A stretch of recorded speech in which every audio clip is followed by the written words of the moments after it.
only just had the conversation with a former BBC executive, Akhil Ahmed, about the BBC's diversity drive. BBC cutting loads of jobs in local BBC journalism and production, but they're still spending £80 million on a new diversity drive. This is increasing its representation targets for ethnicity, disability and socioeconomic diversity from 20% to 25% across all production roles. And that sounds all, does it sound all very well to the people who work at the BBC? Everything, when you have a diversity drive, when you have an idea that that you have to have people from certain backgrounds, usually it's about skin colour, it's about your, your gender, your sexuality. I mean, it's only recently, the last couple of years, they actually worked out, there were some working class people in this country who perhaps weren't represented. It seems to me you're obsessed with stuff that is irrelevant to the job in hand. I completely accept that someone who's grown up, for instance, in a tower block might have more interesting, I might have worthwhile input on, for instance, the Grenfell Tower situation than somebody or someone who's grown up in poverty, understand about the winter fuel for allowance for pensioners, than someone who's grown up on a housing, on a council, on a country estate rather than a council estate, who's always grown up with money, never lived like that, would have no understanding of that. But it's the idea that people have, by definition, different views because they are gay or straight, they're men or women, they're white or black or Asian, or that. I find that incredibly divisive. And the fact that 80 million quid of your and my taxpayers' money, because that's what it is, it's a tax, the BBC licence fee, goes on this sort of deliberate divisions being sort of highlighted between us, I find it offensive, frankly. I couldn't agree more. We look at diversity from the wrong side of the lens. Yeah. We should be looking at diversity as normality. We live in a diverse society. It's normal. As soon as you start to put representation targets and then positively discriminate whenever you're recruiting into different jobs and all the rest of it, actually, you're breaking the law. The RAF have found that by we've got to get more women. Loading people in courses. Sod the white straight pilots who were good pilots. We can't hire them. We need some black people. We need some women. Exactly, and therefore we've got another organisation funded by us, the taxpayer, that is positively discriminating, and therefore at some stage in the future is probably likely to get taken to court over it, and we, the taxpayer, are going to have to pay the But also, fines. I mean, do you sit there and go, oh, there's a black woman reading the news? That's not for me because I'm a white man. Because I don't think that about you. I would, if anyone said to me, we've got you a job because we need to have more women, I can't use the language that I would use off there about that. I think it's so offensive and patronising as well. If you are routinely, you work at the BBC, it's just white middle class, Guardian reading. If you're routinely not hiring someone because they're disabled or not hiring someone because they're black or Asian or gay, then do you know what? Then you should be sacked because you are racist, sexist, homophobic, disabled, whatever you are. But it's the fact they think that the people who do the hiring need to go out deliberately to look for a certain percentage of people. I mean, even disability. How offensive, I mean, to disable people, to say you need to be hired on a quota as opposed to your merit. Yeah, well, exactly, and it is that. It's just offensive. I couldn't imagine sitting there going, yes, we're hiring you because you are disabled or because you're black or because you're women, because you tick a box. And it's not because of just how good you are. That's why you have to come in. And you're thinking, it's the same when it comes to promotion and all the rest of it, where people are saying you have to reflect the different groupings in the different levels that you get to. And I understand having people on screen and seeing, girls seeing that women can be political editors, and a black boy growing up on a housing estate seeing that you can have a black man who's reading the news. But haven't we moved on from that in 2024? We should have done, and it's normality that's out there. Nobody cares, provided nobody outside the Labour Party, Lib Dems and Greens as well. They're obsessed with this stuff as well. Some of the wokey Tories and people at the BBC. And Sky. They are obsessed with this stuff. But everyone else is just getting on with life, treating everybody as their equal, regardless of any of these things, because, as you say, they don't care. And as soon as you start to pigeonhole people, what you're doing is you're creating you're creating division, and that's not improving diversity. Yeah, and again, as I suggested earlier on in the show, Keir Starmer raising the race element in his common statement, which I just thought was really out of order, barely picked up by any of the papers, but he did say yesterday that this report, the Grenfell report, should be a moment to reflect on the state of social justice in our country. He said, because this tragedy poses fundamental questions about the kind of country we are, a country where the voices of working class people and those of colour have been repeatedly ignored and dismissed.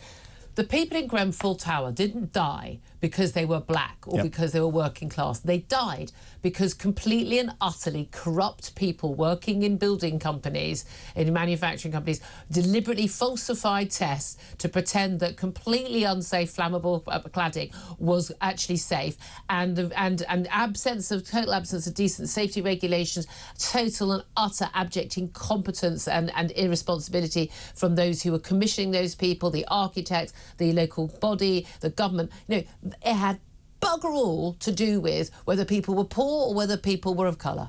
And governments and our politicians spent more time talking about woke issues rather than getting into the real issues of looking to see whether people were following common sense and the regulations that were in place. Competence. Yes. Basic competence. The story Grenfell Tower, if you ask me, the story the Grenfell Tower tells, the story that report tells, is that our public life is now so utterly polluted with incompetence and negligence and deep corruption, where money talks, not just in the private companies that are involved in Grenfell Tower and all the other towers, and regulatory bodies, where money talks rather than doing the right thing, and people passing the buck, failure to take personal responsibility. It's across the board, and it's not just in local authorities or in building, local bodies involved with planning permission and all of that. It's in hospitals, it's across the NHS, it's endemic in schools, it's endemic in social services, it's endemic in every aspect of our public life,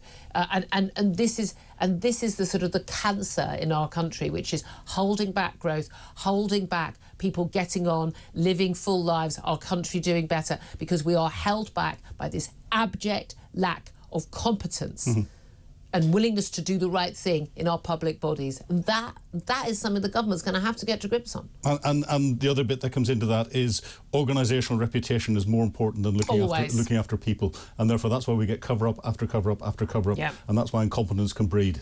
Absolutely. I'm going to bring you some breaking news now. We were talking yesterday on the show about this 80-year-old grandfather walking his dog in Braunston Town in Leicestershire on Sunday. We heard the news on Monday and Tuesday, but he claims that that he was basically kicked in the neck, kicked in the spine by a bunch of children. There were witnesses. He was able to speak to emergency services, but he sadly died from his injuries on Sunday. A 14-year-old boy who had been among 5 children aged 14 and 12 who were interviewed by the police. The other 4 children aged 12 and 14 were released by police with no further charge. But the 14-year-old boy was charged yesterday with murder of the 80-year-old Bim Coley. He has just appeared in court this morning to face those charges. He appeared at Leicester Magistrates Court, acting as a youth court, remanded in custody until his appearance on Thursday afternoon at Leicester Crown Court, because obviously magistrate courts can't handle a case that serious. He cannot be identified because of his age. He just spoke to confirm his name and his date of birth. The 4 other children, as I said, have been released with no further action, but a post-mortem examination has found, the police said, that Mr. Coley died as a result of a neck injury. He was described as a loving, caring person who walked his family dog at the park many times a day, broad daylight, and he lost his life. But I mean, just obviously the case is now sub judice, but nevertheless a horrifying case. Shocking. And what's even more shocking is we've got children, 12-year-olds, young teenagers being prosecuted for getting involved in the riots. Yeah. I saw pictures of 12-year-olds throwing petrol bombs at police Land Rovers in Northern Ireland during the riots. What's going wrong in our society? What's going wrong with our parenting? Parenting. With our parenting, with respect for authority, with discipline in our schools. We have to get back to basics, otherwise our society is going to fall apart. We really do. I mean, then you look at the stats on children not going to school, and the other day, not just like about 150,000 kids who just routinely aren't going to school, but the stats that 1 in 5 children miss 1 day out of every fortnight. I mean, that is absolutely true. They're basically missing at least a week of every term. My daughter didn't miss a week's school throughout her entire primary school. Yeah. I'm also a bit of a no-nonsense. I mean, she's a sort of healthy kid. We are, I've got to be at work. It's 4:30, but we are a family where, you've got a sniffle. I'm sorry, you go to school. You need to be at death's door to not go to school and not go to work in my family. That's how we were brought up, and that's how I'm bringing my child up. And I'm sorry, you probably caught the cold at school anyway. I don't see what the big deal is. You're going to see your mates anyway. But I just find it extraordinary how many parents just are totally incapable of saying no to their kids. And I mean, oh God, I was listening to a kid this morning screaming and shouting at their mum, and I'm just thinking, I mean... Yeah, I mean, Jamie, I love your face, same as mine. But I mean, this kid was screaming and shouting abuse at their mum. I'm not joking. If I'd tried that with my mum, again, you know, R.I.P. Julia, frankly. No, it just wouldn't have happened in our day. I mean, you know, and everyone would have gone fair dues to the parents. But also even me, you know, our child, the idea that my child would ever speak to me that way, it's just like, I mean, I would look at her like, do you need mental health help? Because on what planet do you think that's going to happen? And it is just extraordinary what parents... And you say what parents put up with this, but what parents have allowed to happen. Yeah, it's you know, it's not a police issue to have to deal with this. It starts with parents. Yep. It continues with teachers. It continues with teachers. But it's our job to discipline our kids, well. fundamentally. Yes. Oh, 100%. To set the boundaries. To set the boundaries. You know, it all comes down to boundaries and discipline. You know, my daughter stamped her foot once when she was kid. She stamped her foot, and I turned to her. Do you know what I said? Wrong family. Exactly. Wrong family. Exactly. Not going to fly with me. Just, I'm sorry. I'm a 1950s style parent. I mean, I've never hit my child. Never hit my child. Would never have needed you. But I will still defend the right of parents. I know friends of mine who've got boys. Certainly, it felt like the odd slap on the back of the legs has been needed at the time, you know, and I'll defend any parent who feels they do need to do that if they've gone through everything else. But I mean, I really, really, really do despair about where we are, but that people don't know how to handle these things, and then you end up with kids involved in riots, and not just people losing their lives, because we want to talk specifically about this case, but innocent people being attacked or having their lives made a misery with antisocial behaviour or whatever. But these kids' lives being ruined as well. But in what world can someone who's elderly be attacked by children? And when I grew up, you had to respect your elders. You held the doors open for them. In school... Got up and gave them your seat on the bus. Exactly. Don't see that anymore. In school, when the teachers came in, you had to stand up. You know, now we have to get back to those basic levels of discipline, because you have to set boundaries. If you don't have boundaries as a child... It's your job as a parent. If you don't want to do that, you know, the worst thing you ever hear from a parent is they go, "Oh, my child is my best friend." You're not friends. You're a parent. Look, if you want to give us a call on this, I'd love to hear your thoughts. I'm funny, Philip. You're going to agree with me and Philip, but there we are.